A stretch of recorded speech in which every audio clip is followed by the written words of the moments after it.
Hey guys, Ranish Kumar this side from web coding. And आज के video के अंदर हम ना ऊप सीरीज के ऊपर जो सबसे पहली वीडियो है हमारी lambda expression, how to use lambda expression in a priority queue, इसके ऊपर बात करने वाले हैं। तो इस सीरीज के अंदर ना हम इसी तरीके से कुछ टॉपिक पर बात करते जाएंगे कि लैम्डा एक्सप्रेशन को कैसे यूज करें, कंपैरेटर कैसे लिखते हैं, कंपैरेबल कैसे लिखते हैं, इंटरफेस क्या है, ये सारी चीज़ों के ऊपर इस सीरीज के अंदर बात होगी। तो आज हम कर रहे हैं लैम्डा एक्सप्रेशन को कैसे यूज किया जाए प्रायोरिटी क्यू के अंदर। ओके, अब देखो लैम्डा एक्सप्रेशन क्या है। ये एक तरीके का ना वर्चुअल फंक्शन होता है, एक तरीके का फंक्शन है और इस फंक्शन को हम प्रायोरिटी क्यू के अंदर पास करते हैं। इसके साथ कुछ पैरामीटर्स आते हैं एंड पैरामीटर के बाद ये दो लोगों को कंपेयर करके बताता है कि कौन सी वैल्यू छोटी है, कौन सी वैल्यू बड़ी है, एंड प्रायोरिटी क्यू उसके बेसिस पर रिस्पॉन्ड करता है। सो अब ये देखते हैं कि प्रायोरिटी क्यू के अंदर लैम्डा एक्सप्रेशन को लिखा कैसे जाता है एंड देन फिर इसके पीछे का लॉजिक को जानेंगे एंड हमें क्यों लिखना पड़ता है लैम्डा एक्सप्रेशन। ठीक है, तो एक सिनेरियो बनाता हूँ एंड देन उस सिनेरियो के ऊपर डिस्कस करेंगे। तो देखो सबसे पहले मैं यहाँ पर एक क्लास बना रहा हूँ, पब्लिक स्टैटिक क्लास पेयर। इसमें दो वैल्यू डाल देते हैं, a equal to 0 and b equal to 0। And इस पेयर के ऊपर मैं लिख देता हूँ इसका int a int b, this dot a equal to a और this dot b equal to b। अब यहाँ पर आते हैं, मैं यहाँ पर एक प्रायोरिटी क्यू, पहले प्रायोरिटी क्यू को यूज़ करने से पहले मुझे इसको इंपोर्ट कर लेना चाहिए। Import Java dot यूटिल dot priority queue, और साथ ही साथ यहाँ पर एक स्कैनर भी इंपोर्ट कर लेते हैं क्योंकि अभी हमें स्कैनर की जरूरत पड़ेगी। Scanner public static scanner string equal to new scanner system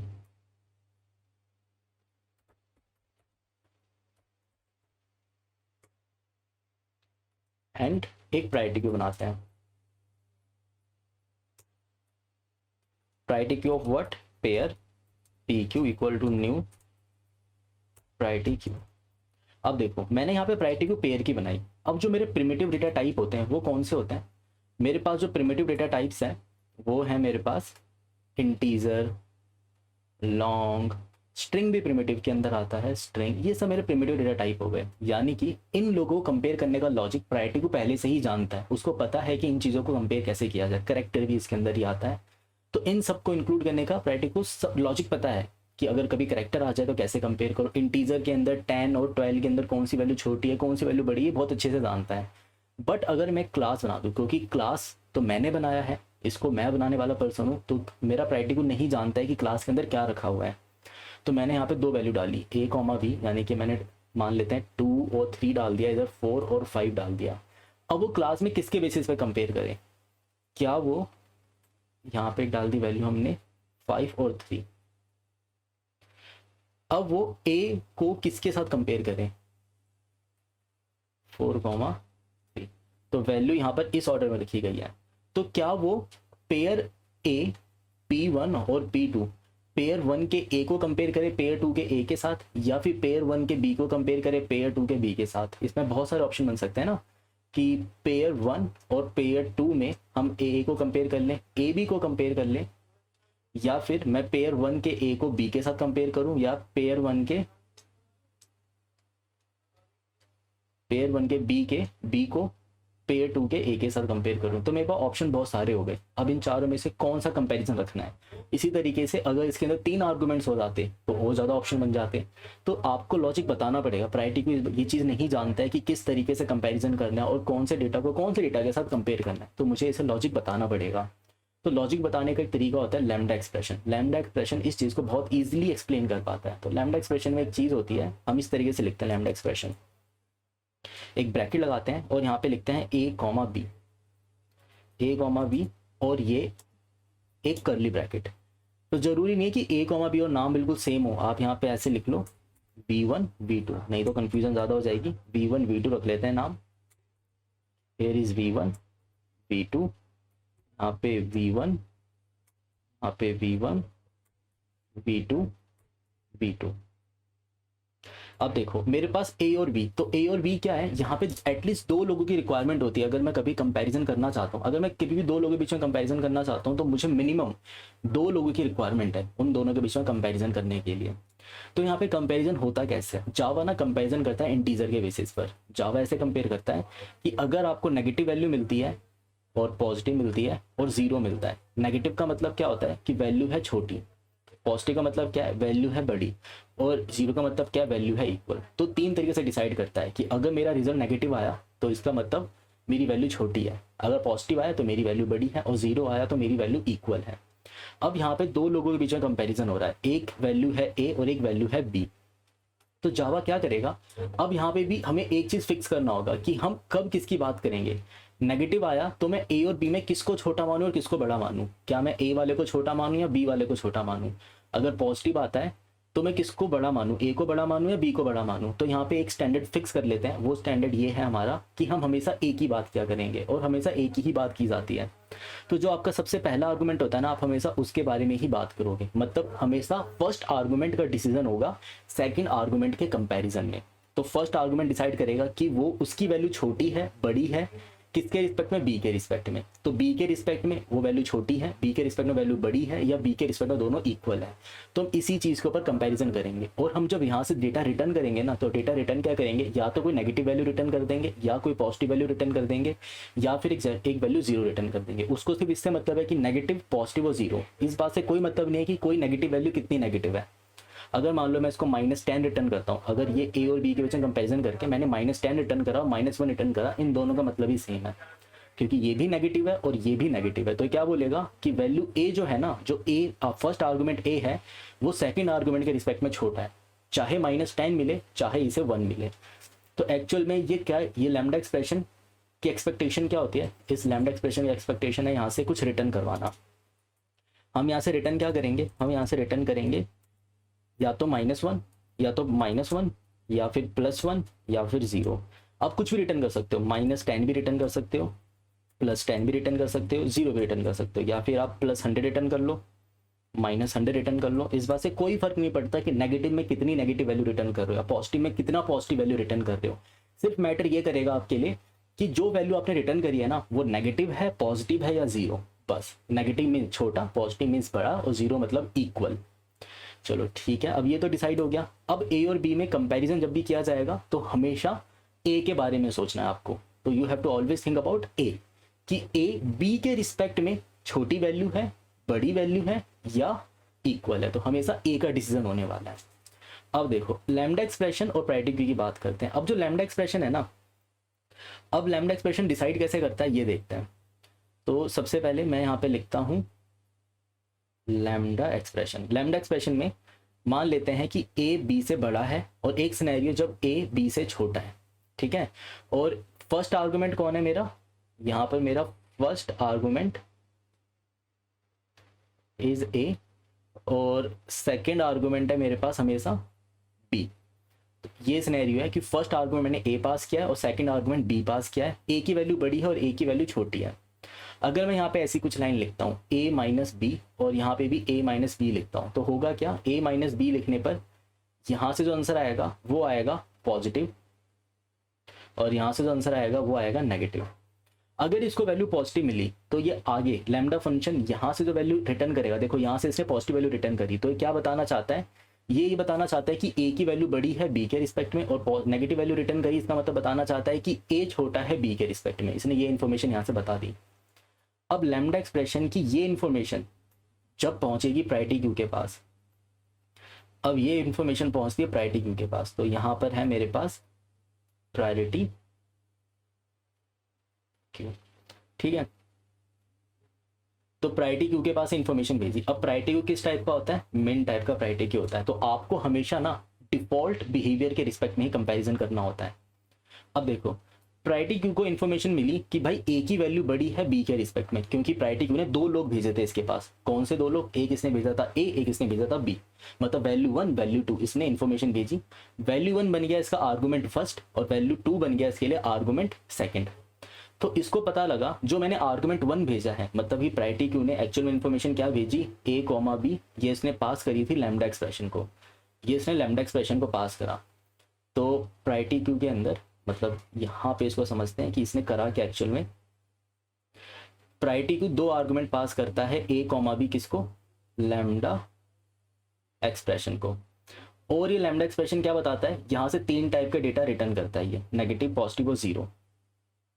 यहाँ से तीन टाइप का डेटा रिटर्न करेगा, पॉजिटिव, नेगेटिव, जीरो, और एक जीरो यहाँ से रिटर्न करता है। अब ये तीनों इन्फॉर्मेशन किसके पास आता है, अगेन ये तीनों इन्फॉर्मेशन, तीनों में से कोई एक इन्फॉर्मेशन किसके पास पहुंचेगा, अगेन प्रायोरिटी क्यू के पास पहुंचेगा। तो प्रायोरिटी क्यू डिसाइड करेगा कि ए को कहाँ लेकर जाना है। मतलब प्रायोरिटी क्यू के अंदर सबसे छोटी वैल्यू, जो डिफॉल्ट बिहेवियर होता है प्रायोरिटी क्यू का, वो होता है मिन।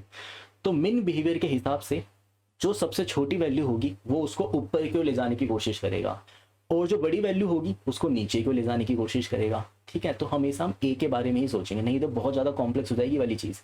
तो आपको क्या करना है, सिर्फ दो बातें सोचनी है कि जब नेगेटिव आएगा, पॉजिटिव आएगा और जीरो आएगा। अगर नेगेटिव आती है वैल्यू, इट मीन्स नेगेटिव आती है, इट मीन्स क्या है, जो फर्स्ट आर्गुमेंट है वो है छोटा, फर्स्ट आर्गुमेंट छोटा है, तो छोटी वैल्यू को प्रायोरिटी को कहाँ ले जाना पसंद करता है, ऊपर की ओर। तो प्रायोरिटी क्यू के पास यहाँ पे इंफॉर्मेशन आया कि भाई वैल्यू है बड़ी, वैल्यू है बड़ी ना, तो ये ए क्या, ए को कहाँ ले जाना पसंद करेगा, ये फर्स्ट आर्गुमेंट, जो फर्स्ट वैल्यू है उसको प्रायोरिटी क्यू नीचे क्यों ले जाना पसंद करेगा। और जब यहाँ पर ए लेस देन बी होता है तो लैम्डा फंक्शन मुझे रिटर्न करता है negative value, negative value return कर रहा है, इट मीन्स ये ए को ऊपर ले जाना पसंद करेगा। आप हमेशा ए के बारे में ही सोचना, किसी एक आर्गुमेंट को फिक्स कर लो। अगर आप इसके अंदर ना कॉन्सेप्ट बिल्ड करना चाहते हो, आर्गुमेंट्स को चेंज मत करना। मैं यहाँ पे हमेशा ए के बारे में ही सोच रहा हूँ, ए को सोच रहा हूँ बी के रिस्पेक्ट में। तो बी के रिस्पेक्ट में ए को कहाँ ले जाना पसंद करेगा, नीचे की ओर, यानी प्रायोरिटी क्यू में नीचे की ओर, मेन टाइप के प्रायोरिटी क्यू में नीचे की ओर कौन से लोग रहते हैं, कौन से लोग रहते हैं पता है अगर आपको तो कमेंट बॉक्स में लिखो इसे। नीचे की तरफ रहते हैं बड़े लोग, यानी कि अगर आपके पास प्रायोरिटी क्यू में लाइक 10, 20, 30, 40 है तो सबसे टॉप पे 10 होगा क्योंकि वो सबसे छोटी वैल्यू है, और 40 सबसे नीचे की ओर होगा क्योंकि सबसे बड़ी वैल्यू है। तो प्रायोरिटी क्यू में बड़ी वैल्यू नीचे की ओर रहती है और छोटी वैल्यू जो होती है वो ऊपर की ओर होती है। तो ए को नीचे ले जाना पसंद करेगा और इसमें ए को ऊपर ले जाना पसंद करेगा। कब, जब ए की वैल्यू बड़ी होती है बी से और जब ए की वैल्यू छोटी होती है ए से। पर अगर मैं इसी आर्गुमेंट को इस तरीके से राइट कर देता, बी माइनस ए और बी माइनस ए, तब क्या होता, तब बी माइनस ए करने पर ये वैल्यू हो जाती नेगेटिव और ये वैल्यू हो जाती पॉजिटिव। अब देखो मैंने यहाँ पर ना सिर्फ डिफरेंस करने के तरीके को चेंज कर दिया। जैसे मैंने डिफरेंस करने के तरीके को चेंज करा तो हुआ क्या, जैसी लैम्डा फंक्शन ने प्रायोरिटी क्यू को बताया कि भाई नेगेटिव वैल्यू रिटर्न कर रहा हूँ, तो क्या सोचेगा, अरे नेगेटिव वैल्यू आया है, इट मीन्स जो आर्गुमेंट 1 है, जो आर्गुमेंट मेरा पहला है वो कैसा है, वो एक छोटी वैल्यू है। जैसी नेगेटिव वैल्यू मिलेगा वो सोचेगा पहली आर्गुमेंट तो छोटी वैल्यू हो गई, तो वो ए को ऊपर ले जाना स्टार्ट कर देगा। तो ए को ऊपर ले जाना स्टार्ट कर देगा प्रायोरिटी क्यू में, और जैसे उसको पता लगेगा कि पॉजिटिव वैल्यू आ रहा है, इट मीन्स जो पहला आर्गुमेंट ए है वो एक बड़ी वैल्यू है, तो वो उस बड़ी वैल्यू को कहाँ ले जाना पसंद करेगा, नीचे की ओर। तो यहाँ पर हुआ क्या, देखो यहाँ पर जो सबसे बड़ी वैल्यू हुआ करती थी, मतलब जिनका जो बड़ी वैल्यू थी उन लोगों को मैं कहाँ लेकर चला गया, ऊपर की ओर, जिसकी वजह से प्रायोरिटी क्यू कैसा बन गया, मैक्स टाइप का, और इसके अंदर प्रायोरिटी क्यू कैसा बन रहा है, मिन टाइप का। तो प्रायोरिटी क्यू अगर आप मिन टाइप का बनाना चाहते हो ना, तो हमेशा ए माइनस बी यानी first argument minus second argument लिखो। बट अगर आप चाहते हो कि आपका प्रायोरिटी क्यू बने मैक्स टाइप का, तो आप लिखो second argument minus first argument. तो ये लॉजिक है लैम्डा एक्सप्रेशन का। तो लैम्डा एक्सप्रेशन जो नेगेटिव पॉजिटिव रिटर्न करता है उसके बेसिस पे प्रायोरिटी क्यू किस तरीके से रिस्पॉन्ड करता है, इस बिहेवियर से रिस्पॉन्ड करता है। हमेशा मिन के हिसाब से कंपेयर करो। तो अगर आप a माइनस बी लिखोगे तो मिन टाइप का प्रायोरिटी क्यू रहेगा, मिन ही रहेगा। बट अगर आपने second argument minus first argument रखा तो प्रायोरिटी क्यू का बिहेवियर हो जाएगा मैक्स प्रायोरिटी क्यू। यानी कि जो लॉजिक हमें समझ में आया वो लॉजिक ये कह रहा है कि फर्स्ट आर्गुमेंट को कंपेयर करना चाहिए हमें हमेशा सेकंड आर्गुमेंट, यानी फर्स्ट आर्गुमेंट हमारे पास a है, सेकंड आर्गुमेंट हमारे पास b है। तो मैं यहाँ पे क्या लिखूँ, मुझे चाहिए मिन टाइप का प्रायोरिटी क्यू। मान लेते हैं मैं मिन टाइप का प्रायोरिटी क्यू बनाना चाहता हूँ। अब क्योंकि a और b ये क्या है, ये दो ऐसी वैल्यू है जिनको मैं कंपेयर करना चाहता हूँ। तो प्रायोरिटी क्यू किस टाइप की वैल्यू को मुझे सेंड करेगा, प्रायोरिटी क्यू एक्चुअल में सेंड करेगा पेयर। तो a एक पेयर है और b भी एक पेयर है। अब पेयर के अंदर आप किसके बेसिस पे डिसाइड करना चाहते हो, मैं तो फर्स्ट आर्गुमेंट के बेसिस पे डिसाइड करना चाहता हूँ। तो मैं a dot value 1 minus b dot value 1, जैसी मैंने ये लाइन लिखी तो हुआ क्या, ये लाइन लिखते ही होगा ये कि अब ना वैल्यू 1 मतलब इस पेयर के वैल्यू 1 के बेसिस पर मेन टाइप का प्रायोरिटी क्यू बन जाएगा। और अब करना क्या है, अब आपको प्रायोरिटी क्यू के अंदर एक एक करके इनपुट यहाँ पे इंसर्ट करना होगा। तो मैं एक फॉर लूप चला देता हूँ। टोटल नंबर ऑफ इनपुट्स कितने आ रहे हैं 10, और मैंने ये पहले से एक इनपुट बना रखे हैं, 10 इनपुट आ रहे हैं और 2 5 1 4 करके। तो एक वैल्यू लेते हैं n, that is scn dot next int, और फिर int i equal to 0, i less than n, i plus plus. अब आपको यहाँ पे करना क्या है, pq dot add new pair a comma b, और आप अपने a और b बना लो। यहाँ पर a ले लो, that is scn dot next int, b बना लो यहाँ पर scn डॉट नेक्स्ट इंट, और इस a b को इसके अंदर कर दो इंसर्ट। और फिर जब प्रायोरिटी क्यू के अंदर मैं सारी वैल्यूज डाल दूंगा, तो मैं यहाँ पे क्या करूँगा, मैं वाइल लूप तब तक चलाऊंगा जब तक मेरा प्रायोरिटी क्यू खाली नहीं हो जाता।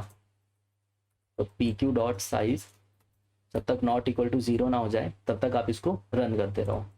पेयर पी को निकालते हैं पी क्यू डॉट रिमूव करके, एंड रिमूव करने के बाद नेक्स्ट टास्क क्या होगा मेरा, जब मैं प्रायोरिटी क्यू में से वैल्यू को रिमूव करूँगा देन मैं इसे प्रिंट कर लूँगा, पी डॉट वैल्यू 1 प्लस में कॉमा पी डॉट वैल्यू 2,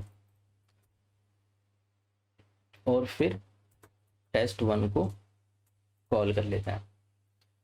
तो पहले ना अपना एक्सपेक्टेड आंसर बना लेते हैं एंड देन देखते हैं कि हमारा आंसर मैच कर रहा है या नहीं कर रहा। देखो ये आर्गुमेंट्स आ रहे हैं मेरे पास, तो आई होप आपको लॉजिक समझ में आ गया होगा लैम्डा एक्सप्रेशन कैसे बिहेव करता है, क्योंकि मैं या तो नेगेटिव पॉजिटिव 0 वैल्यू रिटर्न कर सकता हूँ। तो जब a माइनस बी करूँगा तो अपने आप ही नेगेटिव पॉजिटिव 0 बनता रहेगा। पॉजिटिव आएगा, प्रायोरिटी के पास इन्फॉर्मेशन जाएगी कि पॉजिटिव वैल्यू आई है, इट मीन्स जो फर्स्ट आर्गुमेंट है वो बड़ी वैल्यू है उसको नीचे ले जाना स्टार्ट कर देगा बी के रिस्पेक्ट में, यानी कि बी ऊपर जा रहा है ए नीचे की ओर जा रहा है। अगर आपकी नेगेटिव वैल्यू आती है इट मीन्स फर्स्ट आर्गुमेंट छोटा है और फर्स्ट और सेकंड आर्गुमेंट एक बड़ी वैल्यू है, इट मीन्स फर्स्ट आर्गुमेंट को ऊपर ले जाना स्टार्ट कर देगा। यानी कि जो छोटे लोग हैं ऊपर की ओर जा रहे हैं, बड़े लोग हैं वो नीचे की ओर आ रहे हैं, इट मीन्स मिन टाइप का प्रायोरिटी क्यू बन रहा है। और यहीं पर अगर मैं इस एक्सप्रेशन को उल्टा कर देता हूँ बी माइनस ए, यानी कि फिर मैं अपने एक्सप्रेशन के आगे एक नेगेटिव साइन लगा देता हूँ बेसिकली, तो ये बन जाएगा। तो इट मीन्स यहाँ पर क्या हो रहा है कि जब मैं बी माइनस ए रखता हूँ तो मेरे को मिल रहा है नेगेटिव, यानी कि ए की वैल्यू बड़ी थी, बट प्रायोरिटी को पता क्या चलेगा कि फर्स्ट आर्गुमेंट छोटा है, क्योंकि जब मुझे नेगेटिव मिलता है तो फर्स्ट आर्गुमेंट को छोटी वैल्यू की तरह ट्रीट करता है। अब फर्स्ट आर्गुमेंट एक छोटी वैल्यू है, इट मीन्स फर्स्ट आर्गुमेंट को ऊपर ले जाना स्टार्ट करेगा। तो एक्चुअल में उसने क्या करा, एक बड़ी वैल्यू को ऊपर लेकर चला गया। जब बड़ी वैल्यू ऊपर जाने लगेंगे तो प्रायोरिटी का बिहेवियर हो जाएगा मैक्स टाइप का। तो इसका एक एक्सपेक्टेड आंसर बनाते हैं कि क्या आएगा, देखते हैं। फिर देखो आपके पास 2,5 है, और अपने प्रोग्राम को रन करते हैं एंड देन देखें कि हमारा एक्सप्रेशन सही आया नहीं आया। तो javac main dot Java and then Java main, और इसके आउटपुट को हम थ्रो करते हैं आउटपुट डॉट टीएक्सटी में। ओके ये इनपुट का वेट कर रहा है, हमने इनपुट तो दिया नहीं इसे, तो इनपुट आएगा इसे इनपुट डॉट टीएक्सटी में।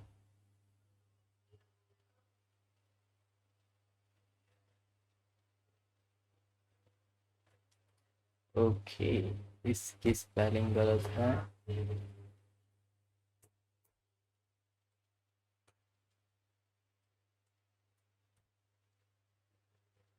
तो हमारी आउटपुट फाइल तैयार हो चुकी है एंड इसको वहाँ लेके जाते हैं कोड के ऊपर एंड चेक करते हैं हमारा एक्सप्रेशन सही या गलत।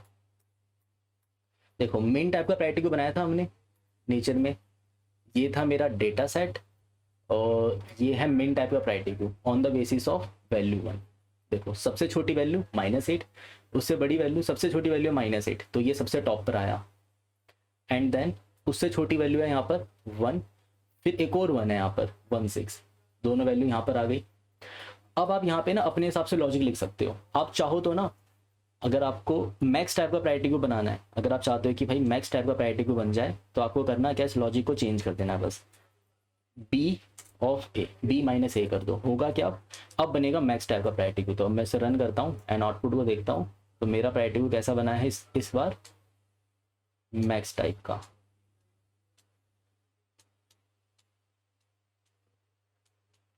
तो देखो ये जो प्रायोरिटी क्यू बना है ये बना है मैक्स टाइप का। तो मेन टाइप का प्रायोरिटी क्यू सबसे छोटी वैल्यू -8 थी और इसके अंदर सबसे बड़ी वैल्यू है 10, तो वो सबसे टॉप पर है। तो प्रायोरिटी क्यू में से सबसे पहले 10 वाली वैल्यू निकली जो कि सबसे बड़ी वैल्यू थी।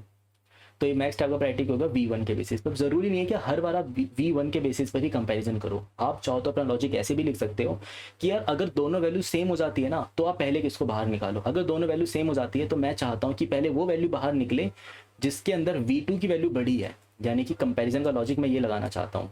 इफ अगर मेरा V1 छोटा होता है V2 से तो प्रायोरिटी क्यू V1 को इंपॉर्टेंस देगी, ठीक है।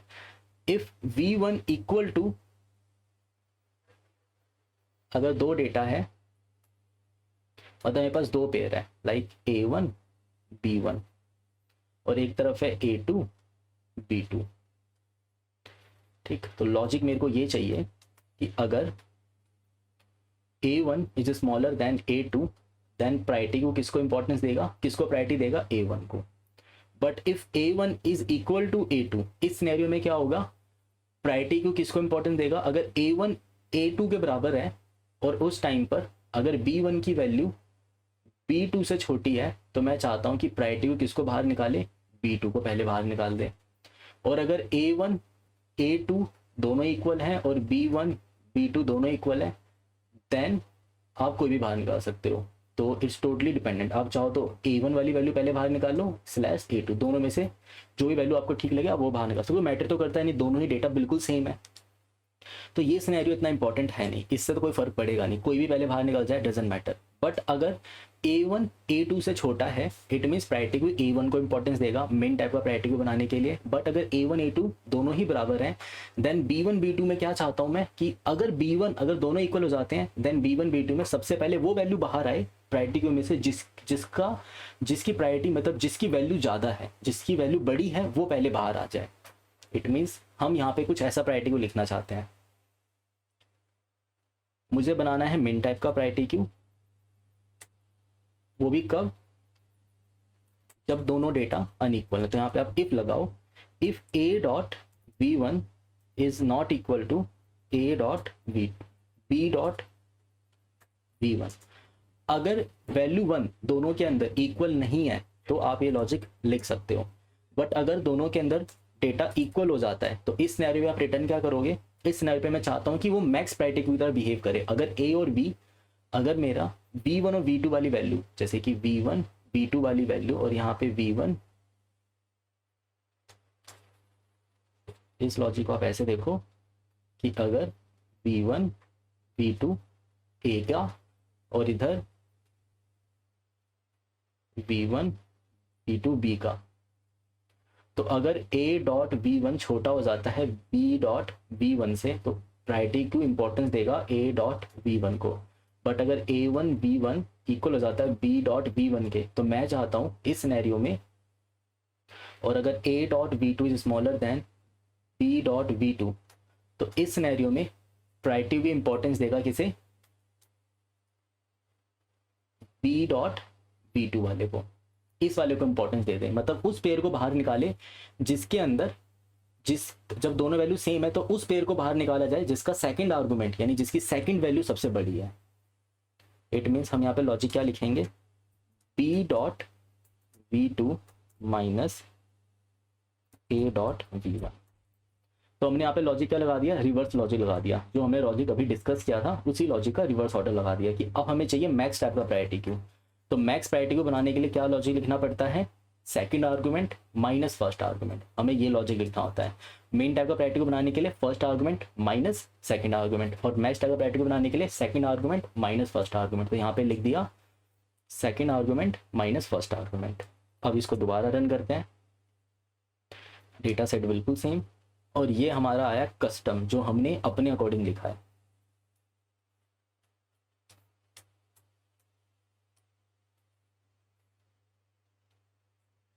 ये देखिए ये हमारा कस्टम लैम्डा फंक्शन आ चुका है। तो सबसे पहले 8 - 5 बाहर आया,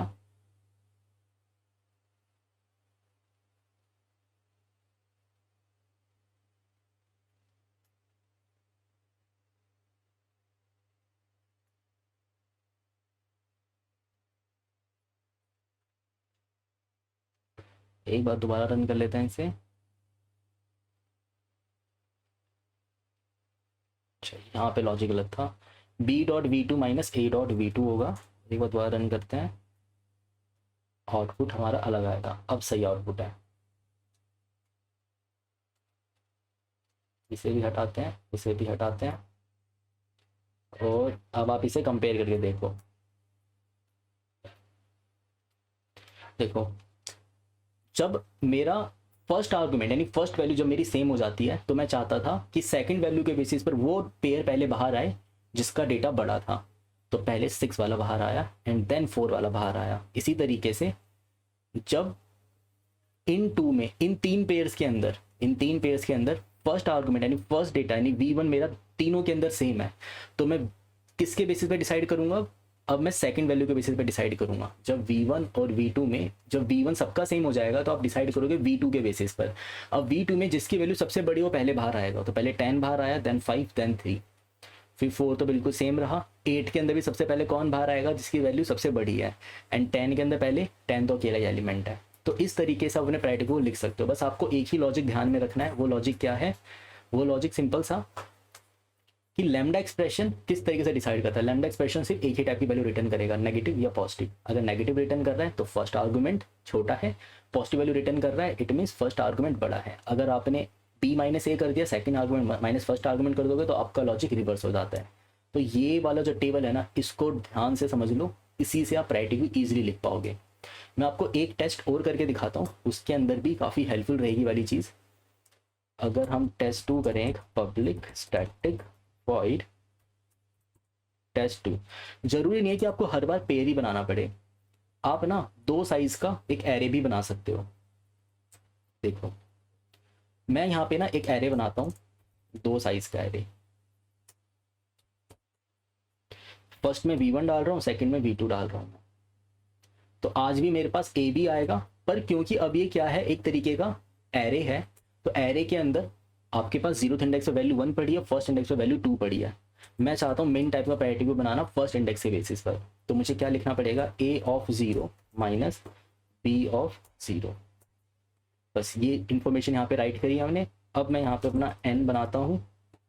बेसिकली ये पूरी इंफॉर्मेशन यहाँ पे कॉपी पेस्ट करते हैं, एंड जो भी वैल्यू हमने यहाँ पे लिखी है उसको हम ऐड कर देंगे प्रायोरिटी क्यू के अंदर। तो priority queue new int 2 value a comma b यहाँ पे हमने डाल दिया, एंड फिर इसी तरीके से प्रायोरिटी क्यू से रिमूव करके इसको रन करेंगे। और जब रिमूव करेंगे तो अब की बार मुझे मिलेगा 2 साइज का एक एरे, और जो मुझे फर्स्ट वैल्यू कहाँ मिलेगी? इसके 0th इंडेक्स पे, और जो सेकंड वैल्यू कहाँ मिलेगी? इसके फर्स्ट इंडेक्स पे। और मैं टेस्ट 2 को यहाँ पे रन करता हूँ तो देखो रिजल्ट बिल्कुल सेम आएगा। अगर मैं टेस्ट 2 को यहाँ पे रन करता हूँ तो रिजल्ट बिल्कुल सेम आने वाला है। ये हमारा आउटपुट आया है, और हमने मिन टाइप का प्रायोरिटी को बनाया on the basis of first value के बेसिस पर बनाया। और इसके अंदर हमने कोई कस्टम सा नहीं लिखा, मतलब कि अगर मेरी फर्स्ट वैल्यू सेम हो जाती है तो हमने इसको ये नहीं बताया कि तब क्या करना है। हमने बस इसको इतना बोला है कि फर्स्ट वैल्यू के बेसिस पे मिन टाइप का प्रायोरिटी को बना दो। अगर आपकी फर्स्ट वैल्यू सेम हो जाए तो इसको ये नहीं सिखाया कि किस तरीके से बिहेव करना है। ठीक है, ओके। अब इधर देखो, मेरा डेटा बिल्कुल सेम आ रहा है, सेम तरीके से बिहेव कर रहा है ये। तो आप चाहो पेयर में चला लो, एक इंटीजर के एरे में चला लो, या प्रायोरिटी क्यू के अंदर एक और प्रायोरिटी क्यू डाल दो, या फिर आप उसके अंदर कोई भी चीज़ डाल सकते हो, एक एरे लिस्ट भी डाल सकते हो। बस आप अपने कंपैरिजन का तरीका बता दो, कंपैरिजन किस इंडेक्स के बेसिस पे करना है। तो आई होप आपको वीडियो अच्छा लगा होगा, एंड इस वीडियो के अंदर आपको बहुत सारी चीज़ें सीखने को मिली होगी। अगर आपको इस वीडियो के अंदर कुछ भी चीज़ अच्छी लगी, या कोई चीज़ आपको बेकार लगी, या कोई चीज़ ऐसी है जो आपको समझ में नहीं आया, जो आपको जिसको समझने में आपको दिक्कत हो रही है, तो आप कमेंट बॉक्स के अंदर से उस चीज़ को लिख सकते हो, एंड मैं ट्राई करूँगा उसको रिजॉल्व करने का नेक्स्ट वीडियो के अंदर। एंड अगर आप चैनल पर पहली बार आए हो तो please subscribe this channel, and हमारे इंस्टाग्राम पेज को लाइक कर दो, टेलीग्राम ग्रुप को ज्वाइन कर लो जिसका लिंक आपको डिस्क्रिप्शन में मिल जाएगा। एंड मिलते हैं नेक्स्ट वीडियो के अंदर।